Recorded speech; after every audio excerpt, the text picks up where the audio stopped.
Hello, everybody. Lovely to see you today, and thank you so much for joining us in this live Q&A.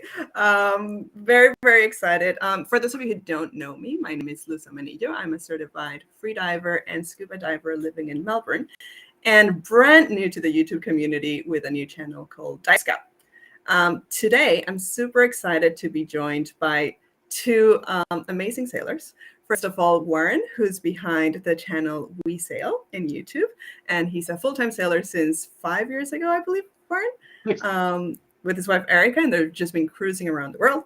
And with my dad, Eleuterio Zamanillo, who's a 78-year-old man living in Mexico who has a lifelong dream of sailing halfway around the world from Mexico to Australia and is currently planning that trip to make it happen.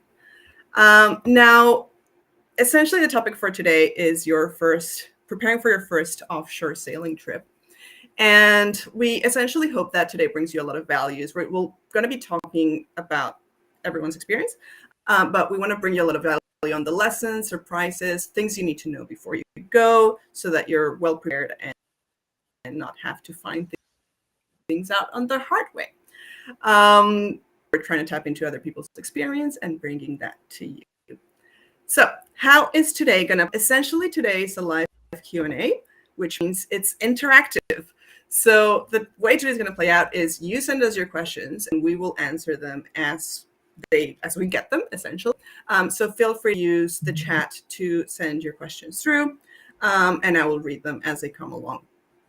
So go ahead and type away. Now, if you have a question for a specific panelist, please say that in your question. So say, Warren, I want to know this.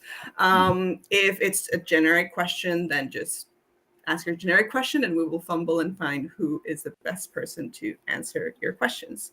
Now, I do want to flag, we have a third panelist who we are hoping joins us today. John from Ministry of Sailing, the Ministry of Sailing channel and sailing school in the US is also joining us. He is, however, offshore. Hello, Cornelia from Romania. He's, however, offshore. So as some of you may know, that's always tricky. And he flagged that he was having some connectivity issues. So if you see a random fourth person join us halfway through the panel, that's John. And we'll be very excited to have him join us. If you had any questions for John, still write them down in the chat, and what we'll do in the case that he can't join us, we'll write them down, take them to him, and then respond appropriately and at a later time. So there's still that possibility. So while you are thinking of your questions and typing away, I want to give you a bit of background as to how today came about. But in fact, I'm actually going to let my dad's past self tell us a little bit about this. So give me 1 second while I figure out my screen sharing and play a little video for you. Hi, I'm Eleuterio Zamanillo. I'm 78 years old and I have a dear dream of sailing half the world to visit my daughter in Australia. I'm in love with the sea and sailboats since I was very, very little. And I don't know whether this was an impulse, a genetic impulse, or it was an acquired desire, but I know that I have to do it before I can't do it tomorrow. The force that drives me to get into this adventure is the will to visit my daughter in Melbourne sailing. And my concern is that I have very little time ahead before my physical decay or other problems could avoid me or could impede me to achieve this dream. My first goal in this endeavor is to get a knee replacement. That's what hinders me for sailing and about doing anything else. It will take about 4 months to get operated and recover full mobility. I hope you can support me, and if you can't support me, at least help me with your advices and motivation. So we launched that campaign about a month or a bit more ago, halfway through March. And we're right in the middle of it at the moment. And as part of that, by the way, here's the link in case you want to read more, learn more, etc. But as part of that, we started reaching out to the sailing community, asking for advice, questions, and really essentially what we're doing today, tapping into other people's experience to prepare for the upcoming trip. And two of those amazing people who we reached out and have kindly given us their time were John and Warren. So after having amazing chats and just like feeling so excited and validated and everything else that you want to add to those adjectives, what we started thinking is like, well, surely we aren't the only people with these questions. Surely there's more people out there in the community who are wanting to take on an offshore trip. Hi, Erica, lovely to see you. To an offshore sailing trip that maybe don't know exactly where to start or know where to start, but still have remaining questions and are like, who do I ask? Because I'm not kind of like embedded in the community. So if that's you, we thought, why not make this knowledge sharing public and just do it live with people from all around the world. So that's how we ended up here. So welcome. We hope that today is very, very useful. And I guess like while we get some questions coming through the live chat, maybe I want to start with you, Eleuterio. You have a dream of crossing the Pacific Ocean for your 80th birthday. I guess like what inspired you to take on this journey at this stage in your life? Essentially, like why this, why now? Because it might be my last chance to sail a boat and to visit you by sailing. And it's a lifelong dream I wanted to fulfill it. And I know I'm still strong enough. I had the knowledge. I have to keep up learning and getting updated on skills and the tools and all the instruments and the new devices that are currently in the sailing world. And that's why I have this chance or I have to forget it. It's now or never, essentially. That's it. It's now or never. Now, you mentioned getting never too late to follow your dreams. Thank you so much for that. You mentioned that Thanks, you need to retrain yourself on the tools. How has technology changed since you learned how to sail?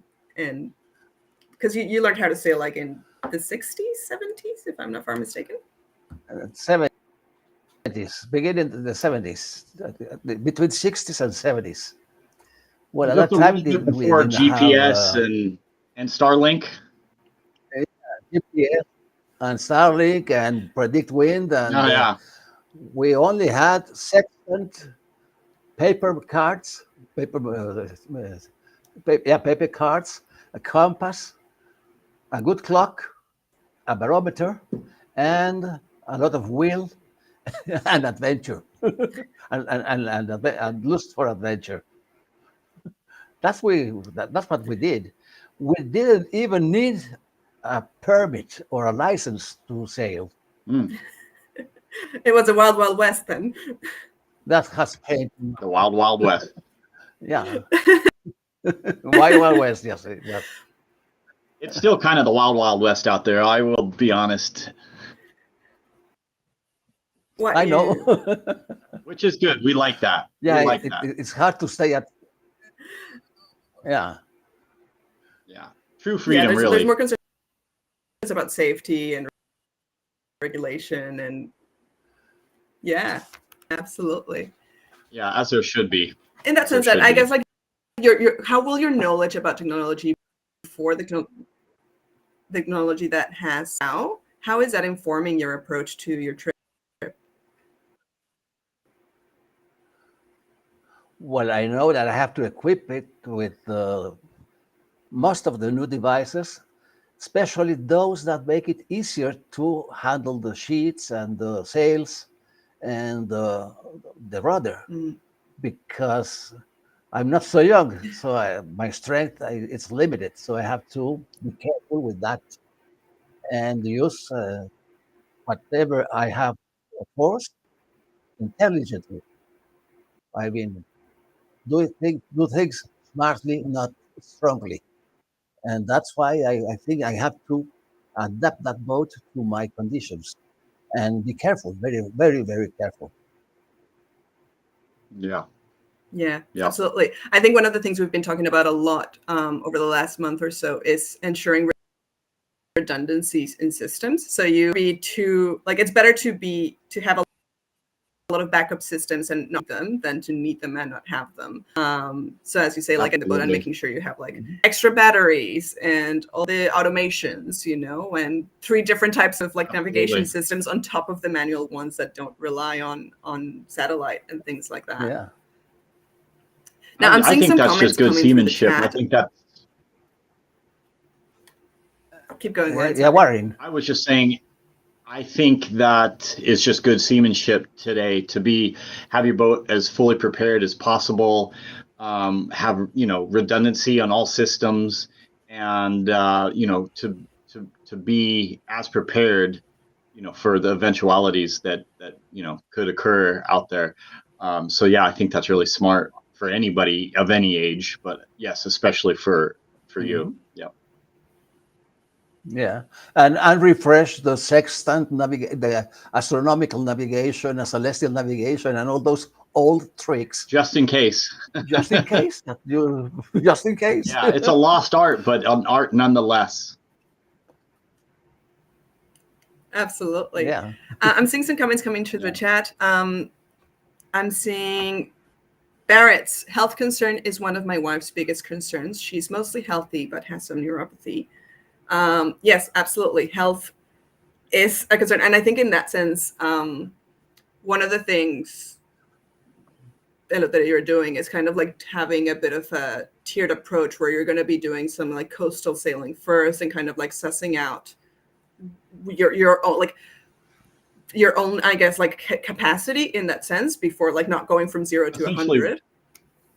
Right. Essentially where the weaknesses are, where the gaps are, and then how to fill them and how to, cover those bases. That's smart. Yeah. Now, Warren, I know that, Yep. How have you navigated like any health challenges? Because you've been full-time sailors for 5 years now. So I'm sure you have had some like issues come up during that time that have forced you to think on your feet. Yeah, we have. Thankfully, knock on wood, nothing too serious as of yet. Although the reason my wife isn't here is because she tore her Achilles tendon. But luckily that wasn't on the boat or on passage or anything like that. It was dancing while she was in the BVIs, and so she's had surgery. So we have not had any health issues on the boat, but even us, and I'm in my 40s, she's in her 30s, health concerns are one of the biggest things to us, because once you take off from shore, I mean, you're a long way from help and a long, long way from doctors. Even when you get to the islands in the South Pacific, they're great and beautiful, but certainly not a lot of resources there. So I think anybody of any age, it should be pretty high on your priority list, is to, be set yourself with your body and your limitations. And then also while under passage, you have to really constantly think about one hand for you, one hand for the boat, making smart decisions. It kind of goes without saying, but no running. And just you just got to take it. You just have to operate a little bit differently mentally. That you just don't take risks, unnecessary risks. And I think that's about as far as you can go. That's about as far as we can take it. Yeah, you can only do what you can do, but making sure that you're taking all the precautions necessary, I guess, and having like those plans in terms of what will I do if something goes wrong, and having clarity on what the plan is. Could go a long way for sure. Obviously, we do have a very large first aid kit, so that's one of the things that that is one of the things that we do have. So all sailors probably do. I'm sure of it. Yeah, Absolutely. I think a defib and like all the emergency I equipment. wish, yeah. Yeah. Absolutely. I see another comment in the chat saying, do you see that Amazon just launched satellites to compete with Starlink? Warren, do you have any comment on that? I don't think they're the only ones that are competing with Starlink. I think that there's some pretty big names that are hoping to also do the same thing that Starlink is, and I think it's a sign of the times that today is the easiest day of our life, and you can say that every single day because every day, things are getting easier and easier and more accessible and more information at our fingertips. And passages today are not what they were 5 years ago, and certainly not what they were 15 years ago or 30 years ago. And we're just going to see more and more of this. And also, we're talking to companies that are creating new chart plotters with insane information, and we're dealing with not only charts anymore, but now we're dealing with charts that are overlaid with satellite photos so that you can see exactly where you are, even if you're in a fog bank. And it's not just a depicted image, it's an actual photo of where you're at, and it's extremely helpful. So I think this is a fantastic thing.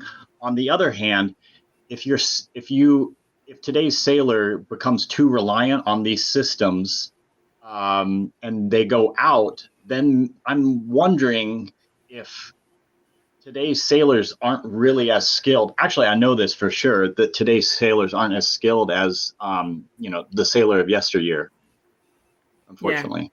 It's like Google Maps, right? Like I find it stunning how before we used to remember how to go anywhere, and or at least you had to navigate the map and remember the map because you had to look at it and then go. And nowadays, 100%. If one day we don't have Google Maps, we will never find our way to the grocery store. No. We used to have our cities and our neighborhoods and and our roads all memorized. You just did. You had to, and on top of that, you could figure it out and dead reckon your way. But that's not happening anymore. So yeah, it's the ups and downs of technology. So I guess that goes back to the redundancy in systems, because I think what you've raised, which is really important, is the technology keeps advancing more and more, and it gives us more accurate kind of representations of where we're at. But in that sense, we have heard stories when we were talking to John, actually, of he was using a particular GPS system, but they did the manual thing as a backup, and it was giving them 2 different readings. Okay. And he had he did it himself, and he was like, maybe I'm miscalculating. He asked another person in his crew to do it as well. And they got the same result that he did. So they decided to trust their manual calculations. And turns out they were right. And that the satellite system was slightly off. But slightly off can become very much off if you add some distance. So that triangulation, I think it could be the benefit that having all these different technologies competing could give us. Because then you have kind of if 3 different things tell you the same thing, you have validation rather than just relying on one. But you're right. There is something to be said about, even if you have those technologies at your disposal, to continue having the skills yourself and not be reliant on technology, which I think that's probably one of the strengths that you have from your days. And there is one risk. If you rely only on the new devices, on GPS and all those automatic navigation systems, you may not learn how to sail. You may lost your knowledge. And if you trust too much those systems, you might find yourself on a reef. Yes, absolutely. Down under. Yeah. You become lazy. You don't do the things you have to do. Complacent, for sure. I definitely see this.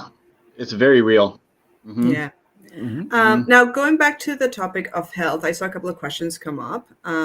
So, Warren, what's the story behind international health insurance? Is that something that you have pursued as you travel around the world? That is a very good question. We have not, and right now it's kind of biting us in the butt because we're having to pay for Erica's surgery out of pocket. So this is going to be very difficult to argue, and it's even hard to say because of what we're going through right now. But a couple of weeks ago, I would have told you that I stand behind not having insurance for us. This does not work for everybody, but we did not. We self-insured basically. Most of the areas that we're in have such good healthcare and are, much cheaper medical providers that we, because we were a lot of time in Mexico, and we could afford going and doing anything we needed. And we'd be in trouble if one of us got cancer or something like that. But we have not carried insurance, and I do think that probably is going to change now that Erica has gone through this and found it so frustrating, and this has kind of bit us in the butt.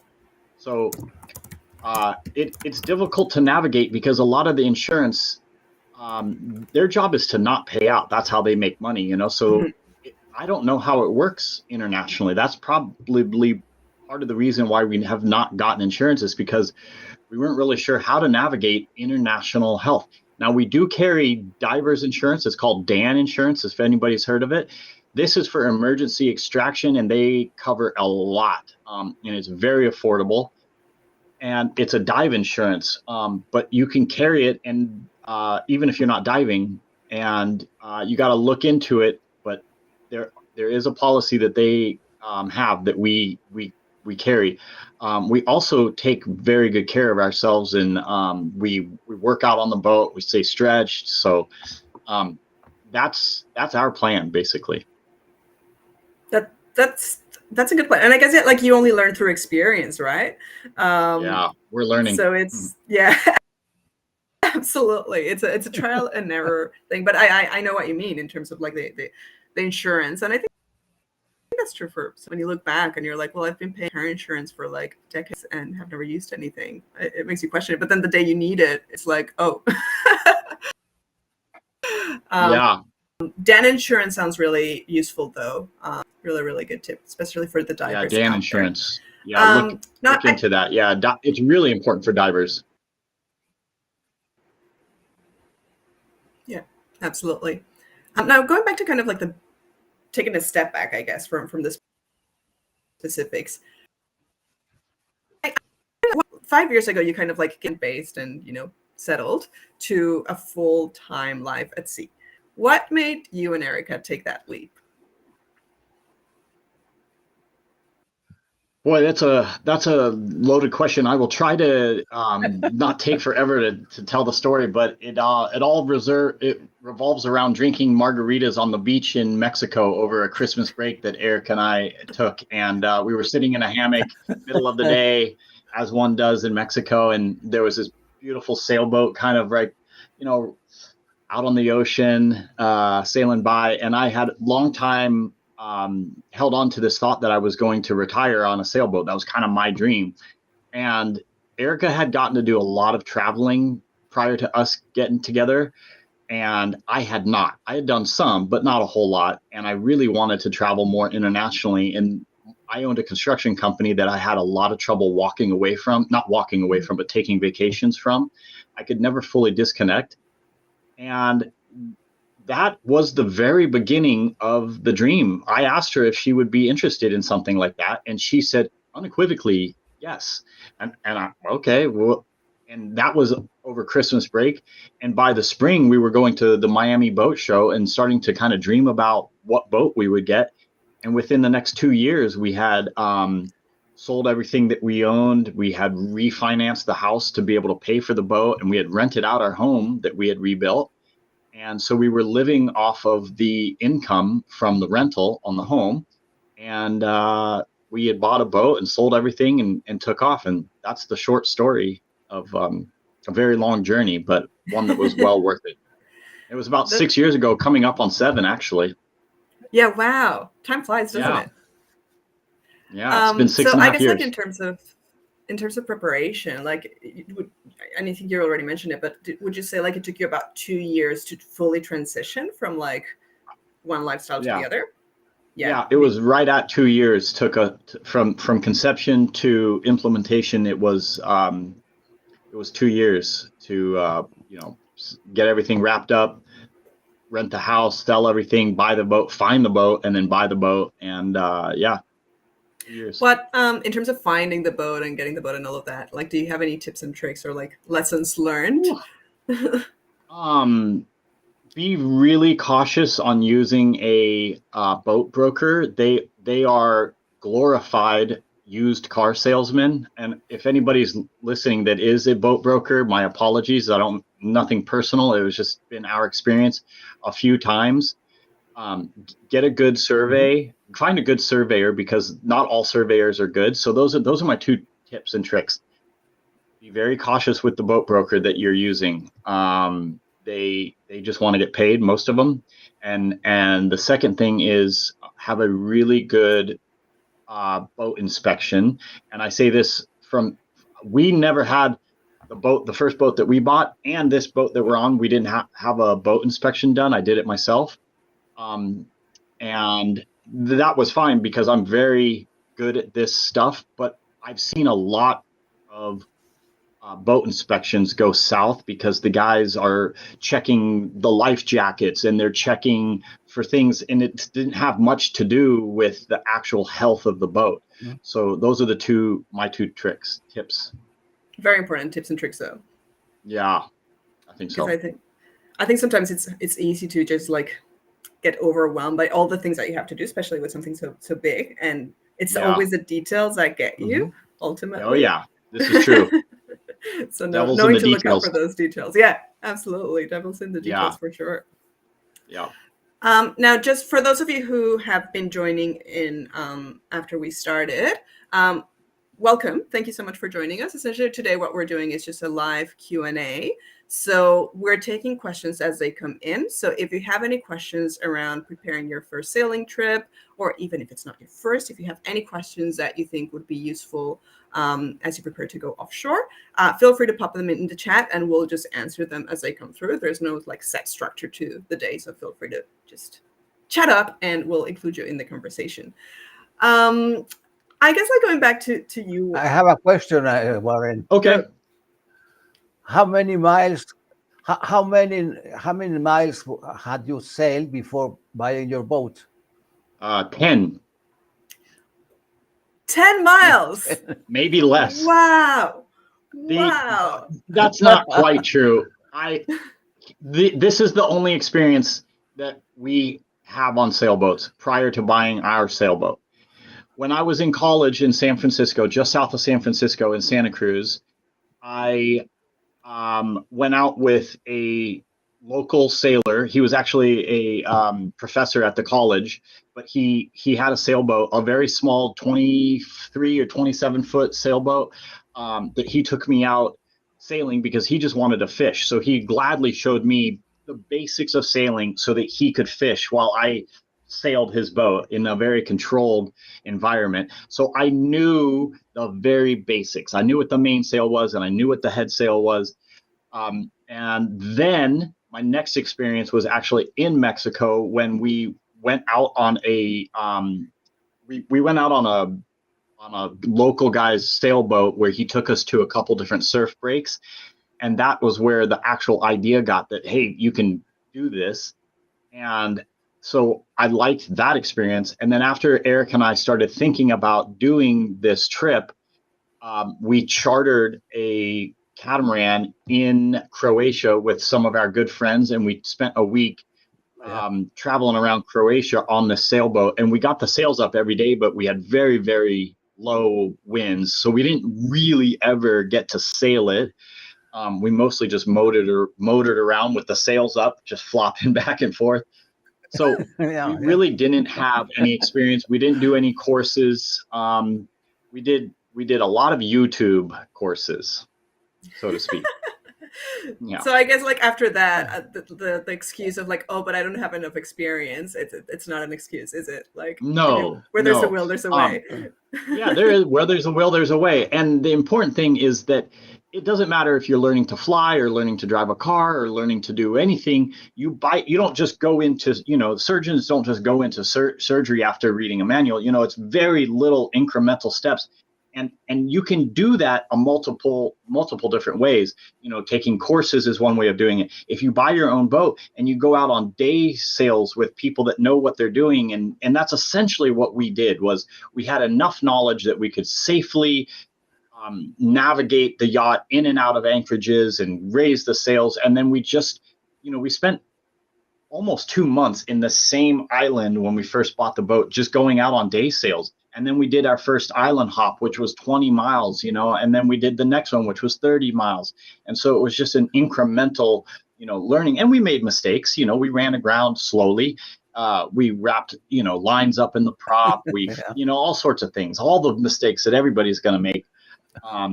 But they were little learning mistakes. They were stuff that we could survive and afford, and, nothing too crucial. Yeah, having I think manageable goals is probably the key to it. Yes. Don't try to bite off more than you can chew. Now I see 4 questions have come through since we had started talking about this. So the first one, and this is for both of you: if money wasn't an issue, what would be your dream production catamaran? So not a custom built. Dad, I might go with you first. If you have ideas, if not, Warren, feel free to jump in. Well, I will not buy a catamaran. I will buy a monohull, a normal boat, a monohull. Yeah. I don't like catamarans because it's hard to reach to the wind. It is, and I know they are very comfortable, but they have also their own issues. I do prefer a monohull. Okay. And it will be if money wasn't a problem, we'll buy an Oyster 37 or something like that, or perhaps, I knew it. A contest. Why did you know it? I'm interested. The oysters are the oysters are fantastic. Yeah, they're the creme de la creme. They're a fantastic monohull. And if I was going to own, if money wasn't an issue and I was going to own a monohull, it would probably be an Oyster or an Expedition aluminum, like a Garcia. I love the Garcias. They're very tough as far as a monohull.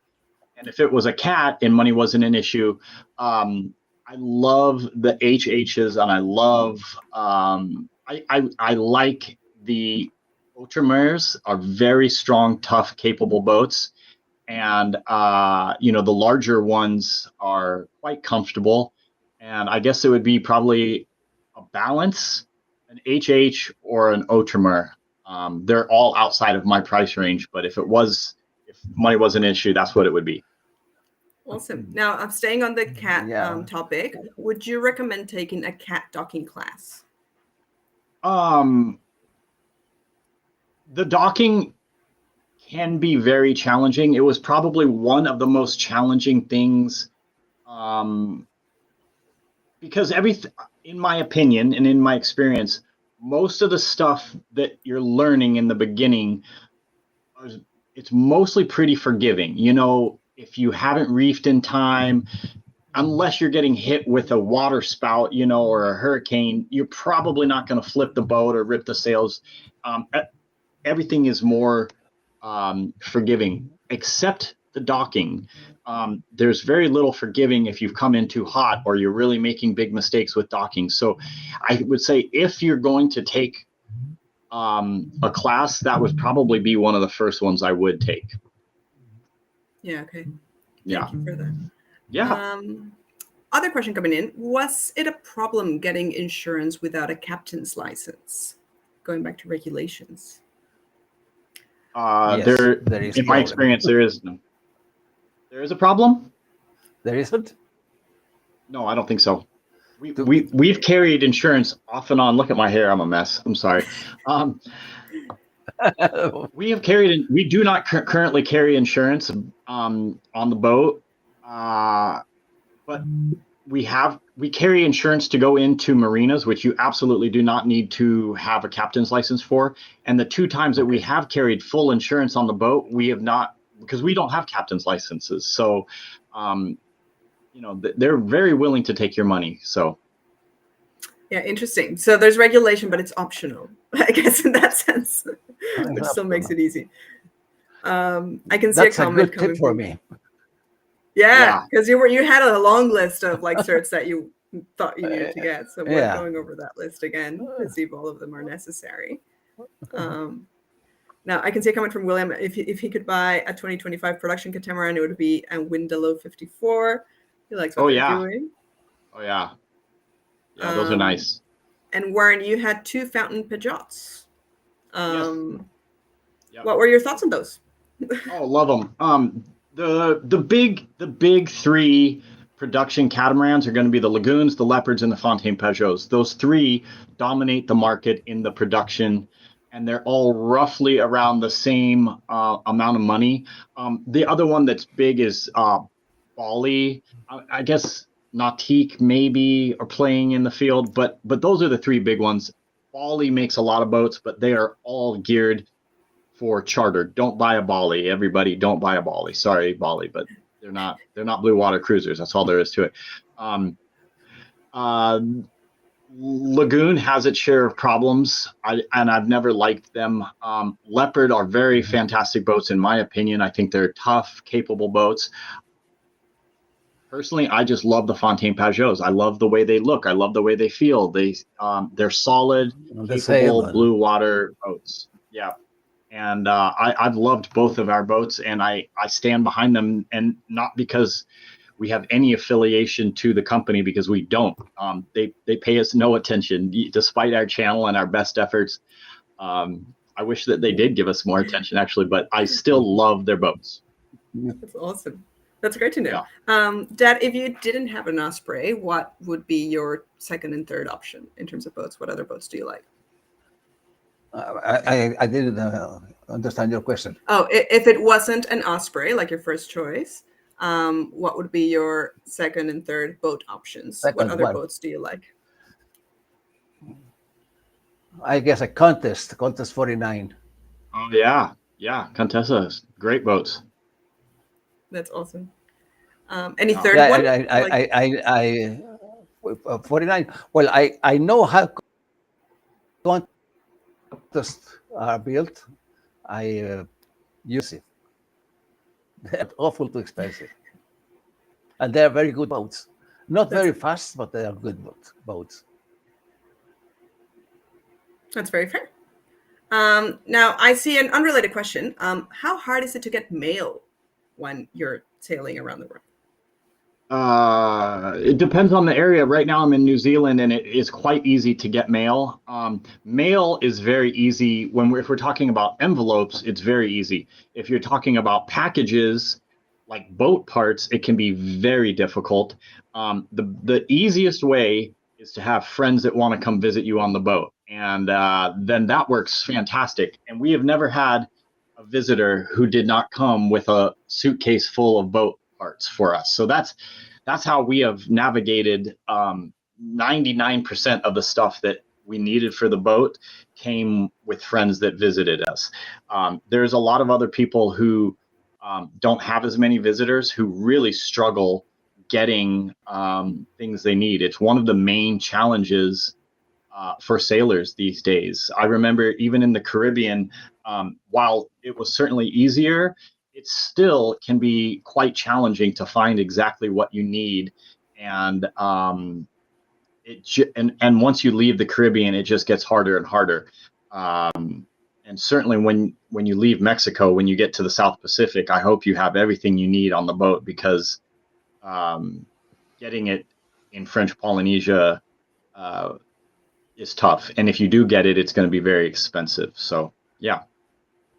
The power of networks. Yeah, I know you have to get a lot of spare parts. You almost have to have a spare part for everything. I tell you what, it's funny, because I've been doing so much work on the boat. I'm tearing into all of the bilges and all of our storage areas, and I'm pulling everything out, either for access or because I need to get to it, whatever.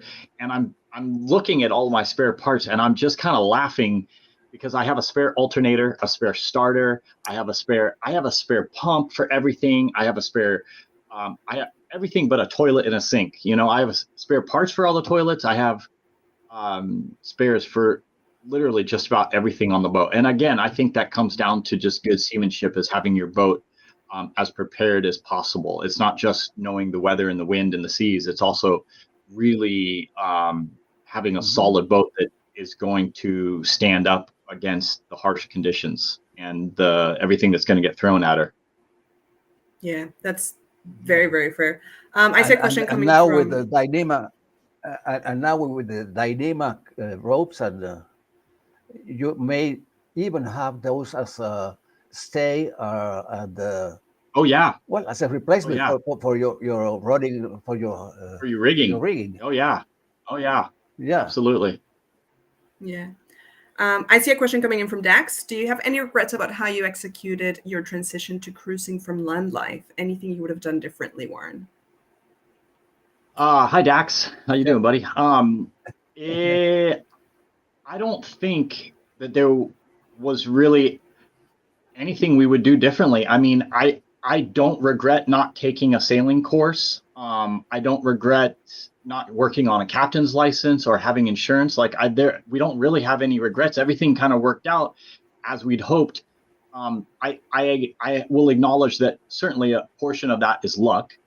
But also, as I mentioned before, we bit off what we could chew. We really didn't go about it very haphazardly. It was pretty well executed plan and learning process, and we knew we were going to make mistakes, but we also knew our limitations. So we often stayed within, an acceptable step within our bounds. So the only thing I really remember struggling with was getting our belongings to the boat, and then navigating customs. But that's all part of the learning experience. There's no way that I could have foreseen any of those issues, and it was just part of the experience. It's like we laugh about it now that we were living with half of the stuff for our boat. We couldn't raise the mainsail because parts for our mainsail were in customs. We didn't have any, a third of our clothes and everything. So there was a lot missing, but again, part of our story. They say that comedy is tragedy plus time, which I find is very, very true. I see a comment from, Bill. Warren, who gave you that list of spare parts? And when are you going for a visit? I'm assuming Bill might have given you some of those spare parts. He did not, but he's a great guy in Hawaii that we met, and we stayed with him and his lovely wife at their property on the Big Island. So hi, Bill. Good to hear from you, buddy. Nobody really gave me that list of spare parts. What I did is I just started listening to a lot of the other sailors around the anchorages and figuring out what went wrong, and then also realizing over time what is a critical system of the boat and what would happen if it went down. And then I started putting into play, a protection against losing those systems. So, let's say the motor, I would consider a crucial system of the boat. So what could go out on it? Fuel pumps, filters, the starter, alternators, these are all crucial things. Okay, well, my answer is then let's get one of those on the boat as a backup. Yeah, I was going to ask, that was my follow-up question. Now, based on your experience, what are the parts that you most definitely need? Like, what's your top 5 or top 10 list of spare parts? Well, let's go. The top 5 would be a water maker. Power on the boat is pretty important because everything that we use, the refrigeration and the water maker, relies on power. So having a very good solar array is particularly important to me because I almost refuse to run the motors unless absolutely needed, and same with the generator. So having a good solar array, a good battery bank is really important. And then the alternative is if we have to, because of really poor weather where we're not making solar, would be the motors would also be very critical. So everything to keep those motors in good running order, I would say that's a critical system. And so having everything in place for there. And then the lastly would be the generator. But ultimately, if the generator went down, the motors would then I still have 2 motors that could do everything that the generator does, just not quite as well. It doesn't charge the batteries quite as quickly. So yeah, I think that's a pretty good list. I think that's the main things right there. Everything else could probably be dealt with. Fantastic. Yeah. Thanks for that, Warren. I've got a question for both of you. Would you consider going around the world on a motorboat, say like maybe a Nordham? Let's talk sail versus power. Nordhaven. That one. Thank you. Yeah. Nordhaven. My dad wouldn't. No, I don't. No. No. Tell us more about I agree. this. Why? What is it about sailing that's definitely like way better than because you look, in my case, you lose the contact. I mean, one of the reasons I like sailing is because I get in such a mood that without thinking, I know how the wind is behaving, how the tides are going, how the currents are interweaving, how the waves are evolving, how the clouds and the weather is coming, and you get a special state of mind that you become one with all of that. Without thinking, you are conscious of what's going on around. If you are in a motorboat, it's harder to do it. I agree. I completely agree. There is a beauty in sailing that does not exist in a motorboat. And I love the 71%. I love you guys. No shame whatsoever. The most important thing is getting out there and breaking free and experiencing the world and the ocean. And that's great. So my hats are off to anybody that does it anyway. But for me, two things. There's a beauty in sailing that does not exist in motorboats. There's no arguing that. There's a beauty in monohulls that doesn't exist in catamarans. So, I can admit that as well. The other thing for me that is very important, and almost paramount importance, is one of the reasons that this was so attractive to me was that I wanted to have a smaller carbon footprint. I wanted to live greener. I disagree with the way that the human race is operating on the planet, and I think it's wasteful, and I think it's I don't like it. So something about being able to, we for several years now, since Mexico actually, challenged ourselves to use 1 tank of fuel per year, and we have a 125-gallon fuel tank on the boat, and we don't even use a full tank each year.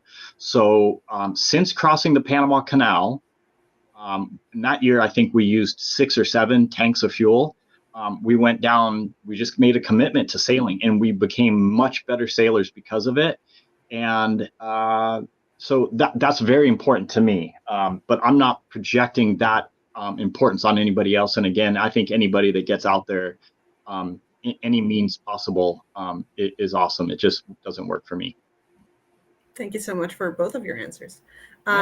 Question from William. What was your best surprise anchorage? Somewhere where you were not expecting to be as brilliant as it was. And your worst? Lou, do you want to go first? Well, my surprise anchorage was Ibiza. We didn't think we would reach there. Bad. Well, it was a good one because it was a good one because we got a squall in the way, and that was in 1970, 71. That's a long time ago. Oh yeah.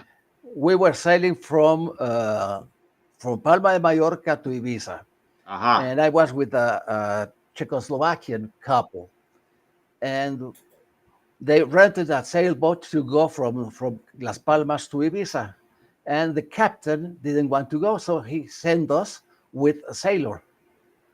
So we went there, and we got in the squall. This couple got scared. I was telling the sailor, "Hey, we are going to have a squall. It's coming on." No, it won't happen. It always comes close, but never happen. No, we did get into the squall. And we have a strong wind. I guess it was 30, 35 knots. Not many waves because it was flat for the wind, but a lot of rain. You couldn't see anything 50 yards away. So we pulled down the mainsail, and we asked the couple, the guy, the Czechoslovakian guy, to pull the sail down, but he forgot to get the halyard. He let it loose. Uh-oh. So the halyard went up to the mast. Uh-oh. So the squall went to the seas rose, the waves rose, and we found out that the halyard was up there. I had to go up to the mast to reach for the halyard to take it down. We set up the mainsail, but then the sailor didn't watch the compass. So during that time, we didn't know in what direction we were going. But I did see and I did watch where was our bearing. So when we arrived to Ibiza, I found it very, very comforting and happy to be there. Yeah, I bet.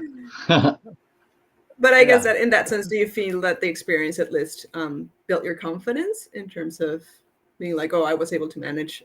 Because that was very early on in your journey. Like you hadn't been in those sort of conditions before, from what you told me. Yeah, at that time I had quite that experience. I learned to sail in Neuchâtel in Switzerland. And I used to sail on a starboat alone in Lake Zurich. So I learned how to sail with storms and how to deck on deck without the engine because they don't have an engine. So I was quite confident in sailing. So for me, it was not big difference to sail a starboat than to sail I think it was an arpège from Dufour. And it was at 27, 28 feet sailboat. So it was not that big. Yeah. So I got more confident because of that. Yeah, absolutely. What about you, Warren? Best and worst experiences? The best is going to be very difficult because we've had some really amazing surprise places. I'll just list a few of them. Just before passing the Panama Canal, technically still in the Caribbean, off of the coast of Panama, is some islands called Sandblast, and the Sandblast Islands were amazing. They were some of the most beautiful islands I've ever seen in the Caribbean. The next would be, there were several picturesque anchorages in the Sea of Cortez that were that place really surprised us. We ended up there for 2 years and we loved it. Obviously the Tuamotus and all through the South Pacific, but I would say that the number one best anchorage that we ended up at that was kind of like a surprise would be an island technically in the Cooks or near the Cook Islands, but it's owned by New Zealand, I believe, is called Niue. Nuie. Niue. Yeah. And Niue. And it is a very interesting. There's only one anchorage on the island because it's just one alone island that is looks kind of like a plateau. It doesn't really have an anchorage per se. They've put in 20 or 30 mooring balls that are a couple hundred feet deep, and you hook up to these mooring balls, and the island is amazing diving, amazingly clear water, in the middle of nowhere, friendly people. It's fantastic. And the worst, there's two that stick out. One was in Mexico because of a nudist who was super, and I don't mind people being nude on their boat, but we were in a small, tight little anchorage, and he was super offensive with his behavior and his nudity, and it kind of ruined the whole anchorage, unfortunately. And I know he actually was kicked out of town and had to relocate to this specific anchorage because of his lewd behavior. So that was bad, and that was a big surprise. And then the worst as far as anchorages go was just about a year ago when we were in American Samoa.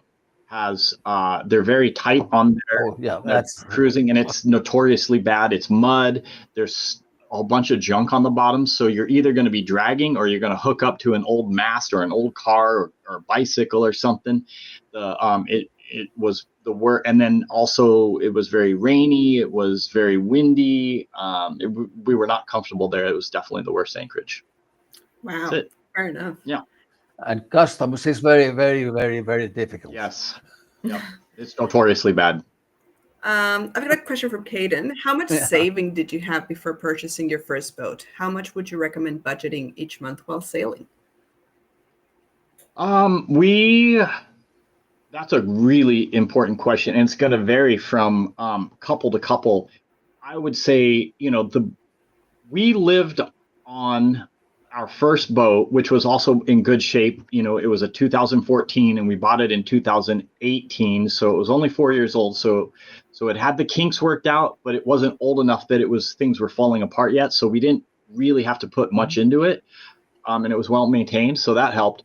But we were living on just around $2,000 a month, which is, I would consider that the bare minimum. Anything that we needed to do to the boat, we had to dip into savings because we certainly weren't saving any money. And as time went on and we started making money on YouTube, that afforded us a little bit more comfort where we could, if we got to an island, maybe we'd go out to dinner a few nights. Maybe we could rent a car and drive around the island or go do a tour. And it's just gotten better and better. But we started out with, I don't know, $20,000 in savings, and we were living on $2,000 a month. Now we live on about $3,500 to $4,000 a month, so it's almost doubled. Is what we do, and there are some months that we're in isolated anchorages and islands that we don't spend hardly a thing, but then we'll spend a month in a place like Tahiti or 6 months in a place like New Zealand, and we'll spend through all of the money that we saved. Refitting the boat and going out to dinner and getting rental cars and whatnot, all the expensive stuff. So it fluctuates, but loosely that's what we spend. Yeah. Thank you so much for that. And I know that I know that you skip marinas because they are too expensive. Yeah, that's another thing too. Is that there's a caveat. We are really aggressive with our sailing, so we don't spend much on fuel, which is big. We hardly ever go in a marina, which is a big savings. We're on anchor or on a ball all of the time, and we prefer an anchor, which is free. Anchorages are free. So we live pretty frugally. And so again, it's up to the sailor. If you're more comfortable motoring than you are sailing, and you're more comfortable in a marina than you would be at anchor, your spending is going to be quite different than ours. Yeah, so I guess everybody's different and everybody will need to do their own budgeting, but it's at least good to have a bit of a benchmark to know, like, all right, I'm a bit, I would like this extra, so I know it's going to be more than this or less than that. Sure. Exactly. Well, look, we're closing. We're nearing the end of our live stream. So I want to thank everybody for joining us today. If you weren't here at the beginning, the reason why we're doing this live stream is for a good cause. We're crowdfunding so that my dad, Lute, who you heard of today, can get a knee replacement. So I've just posted the link in the chat. If you liked today's content and found something of value, please consider donating. We've got 2 weeks left and we're still 31% away from our goal. So really any help counts. Thank you so much to Warren for gifting us his time and energy. Please, if you don't yet, consider following We Sail, who I'm also pasting the link to their channel on the chat. Thank you. More importantly is giving to Lute and getting him that knee so he can see this dream through. Thank you, Warren. Thank you. And I can visit you wherever you are. Please, yeah. I want to share an anchorage with you. I want to share an anchorage in a sundowner. That would be fantastic. Yeah. I'm also pasting my dad's YouTube channel, which just one. I'm also pasting my dad's YouTube channel, which right now has no content, but that's where we hope to, like, once he starts on his trip, which we're hoping for the beginning of next year. That's where you'll be able to follow his travels. Mine, which I am not a sailor, but I'm a scuba diver and a free diver, and I just launched a YouTube channel, and I'll be posting content on underwater adventures.